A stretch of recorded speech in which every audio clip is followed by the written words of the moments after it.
Wrestle Kingdom 12 was an important checkpoint in New Japan Pro Wrestling history. Chris Jericho's blockbuster match with Kenny Omega was a real headline grabber, not only for the unprecedented nature of seeing a WWE guy performing elsewhere, but because it was a genuinely outstanding bout on a card full of them. With over 30,000 tickets sold and New Japan World subscriptions up, Wrestle Kingdom 12 was a complete success, continuing the promotion's rise. Thanks to wrestlers like Okada, Omega and Tanahashi, more and more Western fans are converting, but Puroresu and sports entertainment are entirely different beasts, and transitioning isn't always smooth. I'm Andy from WhatCulture.com, and here are 10 things you learn converting from WWE to New Japan Pro Wrestling. But before we begin, don't forget to subscribe to stay notified. Ding, ding, done. Number 10. The big shows. Like WWE, NJPW's wrestling year kicks off the night after their biggest event, Wrestle Kingdom. An annual tradition in Japan, the January 4th Tokyo Dome Mega Show got its current name in 2007. It's essentially New Japan's WrestleMania equivalent, drawing the year's largest crowds and typically delivering an incredible spectacle on par with WWE's own show of shows. In league with Wrestle Kingdom is the G1 Climax, a grueling 20-man round robin to determine who'll challenge for the IWGP Heavyweight Championship next January 4th. 5 other tours are sandwiched in between these, and at the end of the year comes King of Pro Wrestling and Power Struggle. Far from just SummerSlam and Survivor Series supplementals, these supercards typically have similar year-stealing potential. Number 9. Factions and tags. Multi-person tags are both a crutch and a safety net for New Japan, and while jarring at first, they're essential to protect the physical condition of their performers. In a company divided up into several different groups and stables, the multi-man booking shortcut props up every card, but don't mistake them for throwaways. They're often used to deliver shock results, playing into future feuds, so if somebody pins Okada, for example, they're probably getting a title shot. New Japan's faction system helps heavily on the revenue front as well. Groups like Bullet Club and Los Ingobernables de Japón are huge merch shifters, and while the former might be wrestling's most recognisable global brand, they're actually outsold by LIJ on home soil. Number 8. All of your favourites. A perk of watching New Japan is the chance to see potential WWE signings unburdened by the pressure of Vince McMahon's production line. WWE look to Japan for potential signings now more than ever before, and while the buzz behind Hideo Itami's arrival from Pro Wrestling Noah quickly fizzled out, New Japan imports have been much more successful. AJ Styles, Shinsuke Nakamura and Finn Balor were stars in New Japan before they moved west, while Carl Anderson and Luke Gallows were tag team stalwarts. It goes the other way too. He was disappointing as NXT's CJ Parker, but Juice Robinson has become one of New Japan's fastest rising babyfaces, and the outstanding Kota Ibushi continues to dazzle, showing WWE what they're missing out on after he turned them down in 2016. Number 7. The real deal. When Vince McMahon coined the phrase sports entertainment, his main goal was to distance himself from traditional wrestling ideas and long-held perceptions of his industry from outsiders.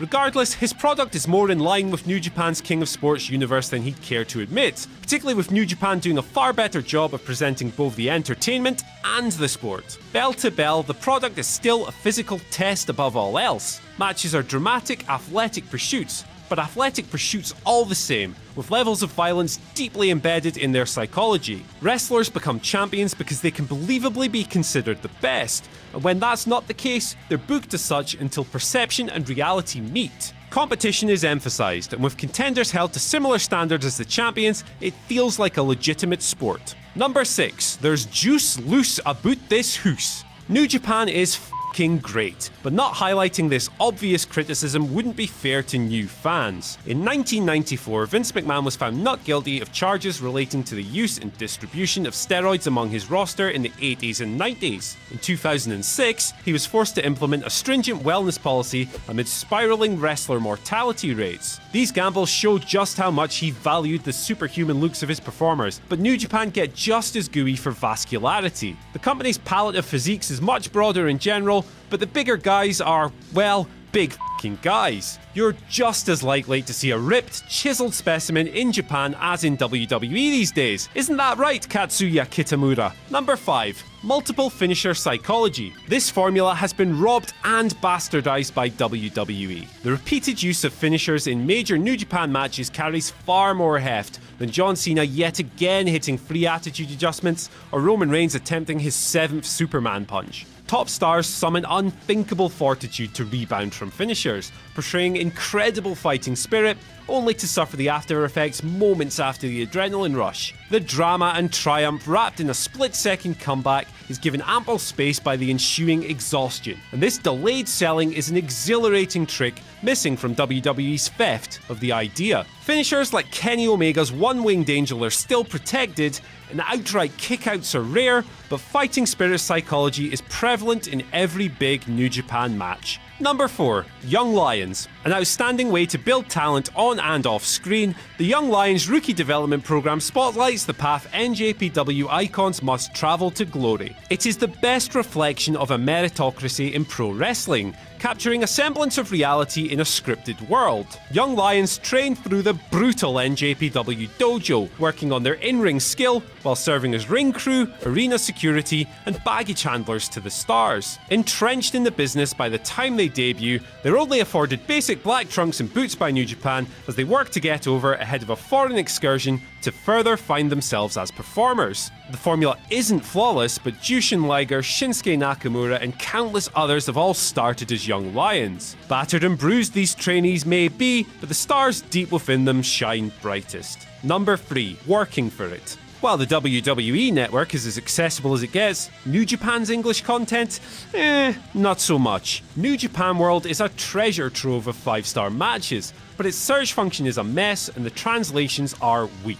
It's like the coders tacked on a Google Translate button, shrugged their shoulders, and left the rest of the work to the viewers. This isn't a problem for recent or live events, as these are always pushed to the front page, but mining for older content is tough. It involves sifting through several pages at a time, and if New Japan are as serious about their Western expansion as they claim, they must solve this glaring accessibility problem. Now, your patience will be rewarded in the end, but for many, World's half-assed translations and stodgy archives are barriers. Number 2. The rise and fall of Inokiism.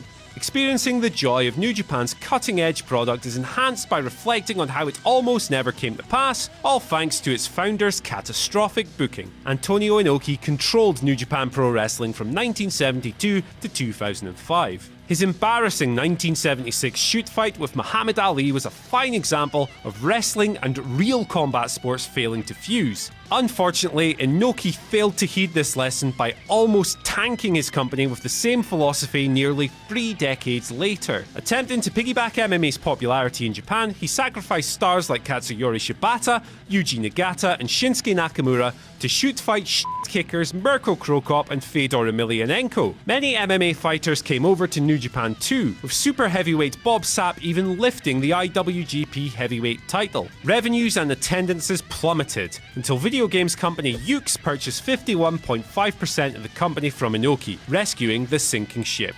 Number 1. Gedo's got a plan.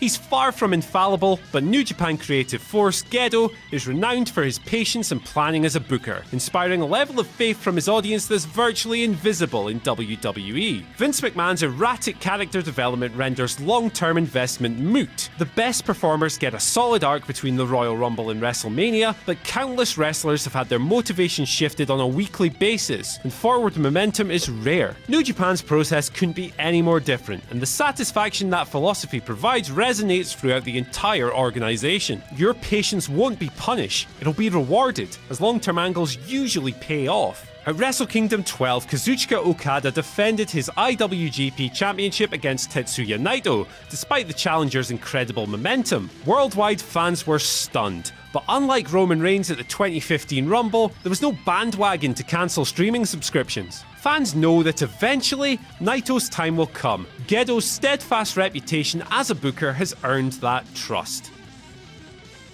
Oh, wasn't that something? Don't forget to like, share and subscribe below, and also the people who made this lovely video, they're appearing right here. But if you're thinking to yourself, I want to see more content, Jules, then why not look above my head, as there probably is some. I don't know. I can't see it. Until next time.